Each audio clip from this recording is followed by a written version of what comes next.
Je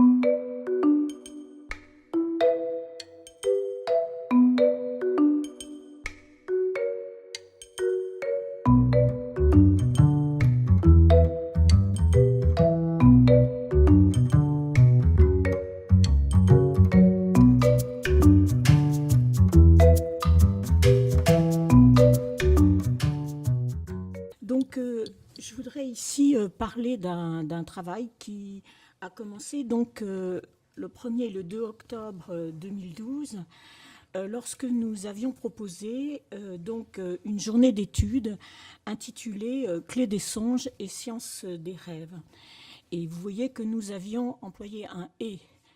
Et pas un des clés des songes aux sciences des rêves. Enfin, c'est-à-dire que nous avions laissé la question ouverte, et nous la laissons d'ailleurs toujours ouverte. Et par ailleurs, nous avions employé le terme clé des songes, un peu par anachronisme, mais pas seulement, puisque clé des songes renvoie à ce qu'on a appelé au départ l'onirocritique, ou quelquefois aussi, bien sûr, l'oniromancie. Donc voici, je repars un peu de notre appel à communication auprès des collègues. Donc le rêve n'est pas seulement un objet physiologique et psychologique anhistorique. Nous partions de cette hypothèse-là, c'est que c'est aussi un objet social et historique que l'on met en récit et ou en image pour étayer une pratique, une croyance, un savoir ou une science. On peut faire l'hypothèse que c'est à la fin du XVIIIe siècle et au début du XIXe siècle que des médecins, des philosophes et des amateurs cultivés ont voulu faire science, voilà une expression du Centre Coiré, à partir notamment de la notation méthodique de leurs propres rêves au réveil. Les exemples de rêves devaient permettre donc d'analyser scientifiquement la formation de ceux-ci pour faire échec aux superstitions, et en montrant que les productions nocturnes ne renvoyaient pas à l'avenir, mais au passé. Donc ça, c'est vraiment le grand thème de la science des rêves. Et de façon provocante, disions-nous, Freud s'est à la fois présenté comme un héritier de la science de son époque, puisqu'il a dit que les rêves renvoyaient au passé, mais aussi il a revendiqué donc l'héritage de l'onirocritique, et il a revendiqué donc explicitement l'héritage d'Artémidore, auteur, je vous le rappelle, de la seule clé des songes antiques qui ait été conservée intégralement. Mais il a refusé cependant, je le rappelle, que les rêves soient interprétés donc de façon prémonitoire.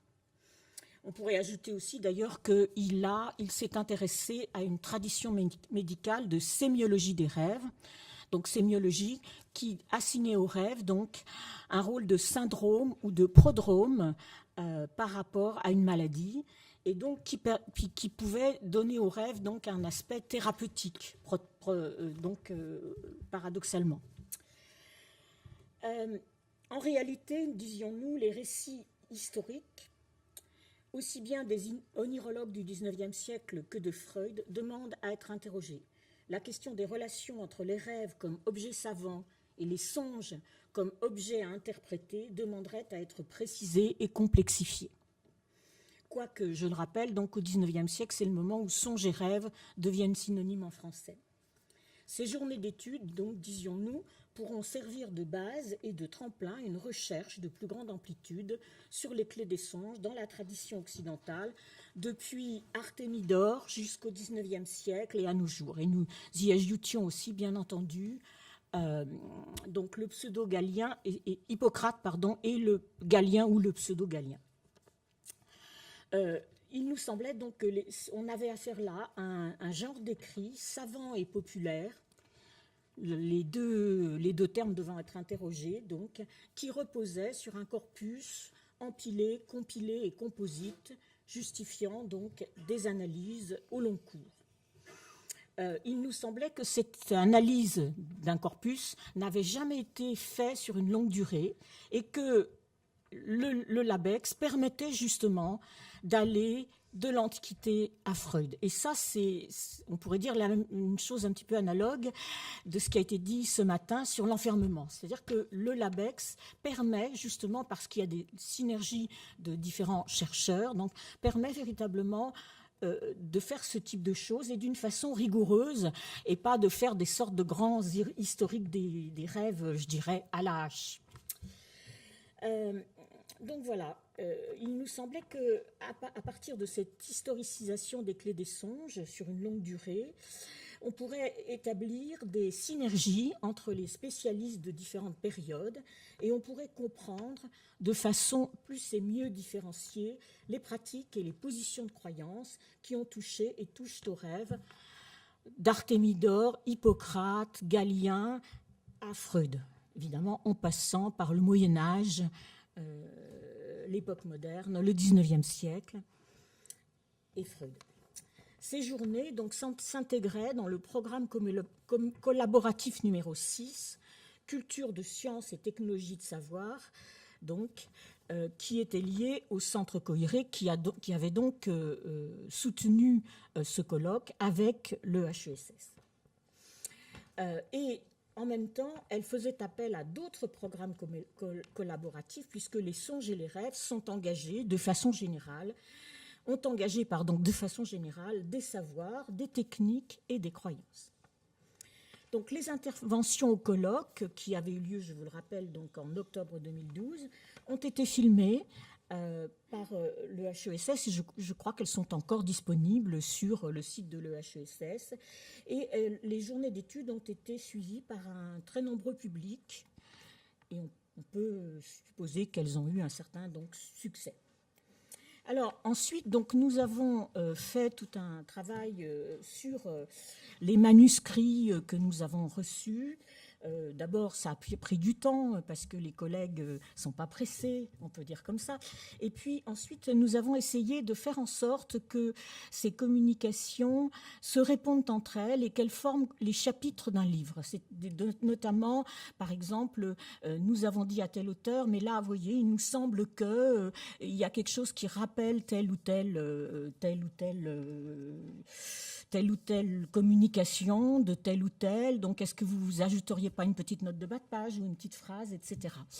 Et en général, les gens étaient tout à fait d'accord, et donc on a essayé de vraiment le construire comme un livre qui, ma foi, suivrait un ordre chronologique parce qu'on n'en voyait pas d'autre, cet ordre chronologique n'étant pas pour nous un ordre téléologique, ça c'est quand même assez clair. Donc ensuite, eh bien, une fois que... Alors nous avons aussi fait une bibliographie commune pour unifier toutes ces communications.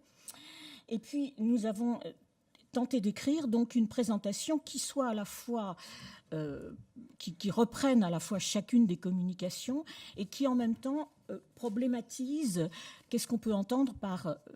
Cette histoire des rêves à travers les clés des songes, à travers l'oneirocritique, et qui, au fond, fasse apparaître des problèmes restant en suspens. Parce que c'est quand même quelque chose qui n'a jamais été fait, que de faire cet étirement au long du temps. Il y a eu effectivement un livre anglo-saxon sur les rêves antiquité et de l'Antiquité à Freud, donc, qui a été fait, mais qui portait plus... qui faisait appel à des psychanalystes et à des historiens, qui étaient extrêmement intéressants, mais qui ne portaient pas sur un genre d'écrit particulier suivi au fil du temps, pour expliquer en plus ce qui était le propos, disons, du livre. Alors, donc la plupart des contributeurs au livre ont été les contributeurs des journées d'études. S'y est adjointe Claire Gantet, qui est professeure à l'université de Fribourg et qui a parlé des rêves à l'époque moderne, a écrit, excusez-moi, sur les rêves à l'époque moderne dans l'ère germanique. Alors, donc ce livre a été accepté par les éditions des Belles Lettres et il a été publié, donc il est paru en mai dernier, donc. Et voilà. Et ensuite, nous avons eu l'occasion de le présenter au Rendez-vous de l'Histoire à Blois, donc lors d'une table ronde intitulée Histoire des rêves, à laquelle ont participé un certain nombre des participants du livre. Alors, bien entendu, pas tous, puisqu'il y en a 10, mais un certain nombre. Voilà.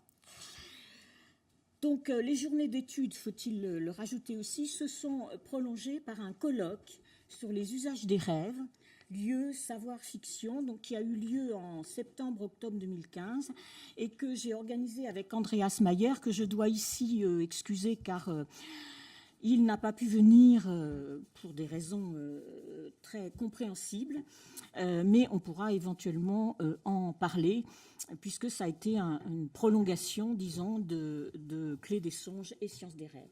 Alors, je laisse maintenant la parole à Juliette, qui va nous essayer de nous expliquer ce qu'apporte le livre et ce qu'il laisse en suspens. Merci. Oui, donc je vais revenir sur quelques apports réalisés par ce livre. Déjà, on l'a dit, il s'agit vraiment d'un livre collectif qui a été pensé comme tel, à part entière, réalisé par des historiens. Donc on se place dans une démarche historique sur la longue durée, avec comme fil rouge donc le genre d'écrit des Clés des songes. Les Clés des songes qui sont donc des traités d'interprétation des rêves. Et le but était vraiment de s'écarter des publications qui reposent parfois sur une conception anhistorique et qui consiste finalement, ce qu'on a voulu faire, c'est vraiment un espèce de refus ferme du de tout temps et essayer de sortir de ça. Donc on a fait le choix méthodologique d'historiciser les rêves humains en les replaçant dans leur contexte à la fois intellectuel, scientifique, culturel et social.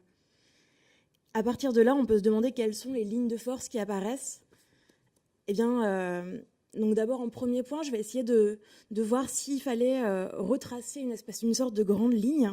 On pourrait dire que l'opposition entre rêve prémonitoire et rêve naturel, qui est déjà présente chez Artémidore, s'aiguise jusqu'au 8e et 19e siècle, au cours duquel les rêves prophétiques sont culturellement marginalisés.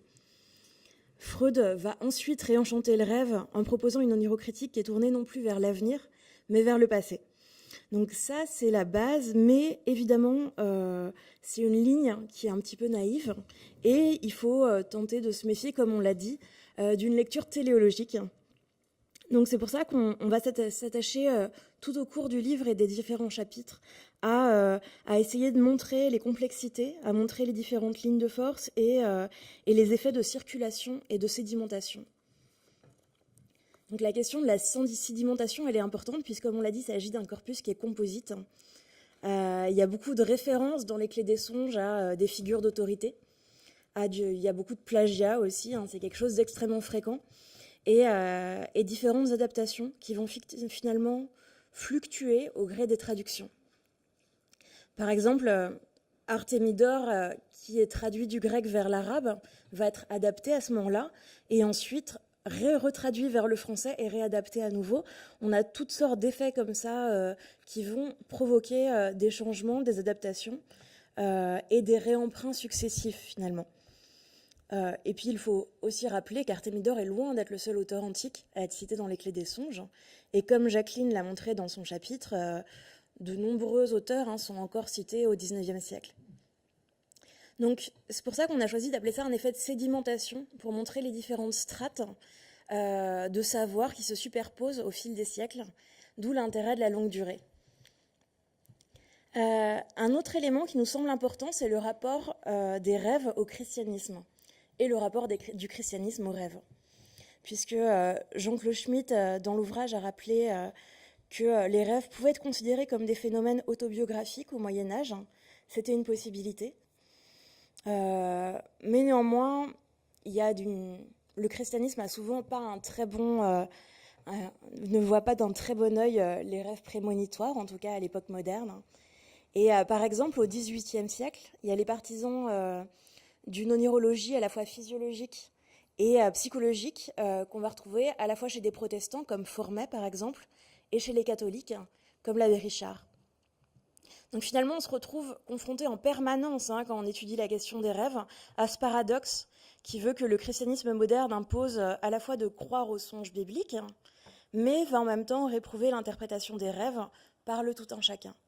C'est tout à fait logique qu'on se place dans cette logique-là, puisque c'est une idée qui veut que l'avenir appartient à Dieu seul et que le croyant lambda n'a pas à vouloir le percer. Bon, en quatrième point, et ce sera mon dernier, J'aimerais revenir sur la question du divertissement, puisque les clés des songes sont présentées comme, au fur et à mesure que la croyance au rêve devient de moins en moins présentable et qu'on va moins oser dire qu'on croit au rêve, les clés des songes sont présentées comme un divertissement, comme une manière de s'amuser à laquelle on ne va pas assumer à dire qu'on y croit tout à fait, mais qu'on va lire quand même. Elle est aussi rattachée, les clés des songes sont aussi rattachées, notamment au XIXe siècle, aux superstitions populaires. Mais on a aussi un autre fil d'Ariane, un fil d'Ariane qui est celui d'une tradition ésotérique, qui prend, elle, les rêves tout à fait au sérieux et qui n'a pas du tout ce prétexte de divertissement. Cette tradition, elle est très présente à la Renaissance et elle reprend de l'ampleur au siècle des Lumières. Par exemple, elle va percevoir les visions nocturnes comme une mission elles vont avoir pour mission de nourrir un savoir ésotérique complexe, et entendre distinguer des prédictions prosaïques et amusantes que sont la plupart des clés des songes, qui vont être justement, comme je l'ai dit, beaucoup plus divertissantes. Alors pour conclure, justement, on peut rappeler que de nombreux points restent à éclaircir, ce qui a été amené notamment dans le colloque sur les usages des songes, mais sur d'autres travaux sur les rêves à venir, et notamment les questions de points qui sont extrêmement complexes et qu'on peut amener à reposer de nombreuses questions, comme la question des traductions et justement la question des usages.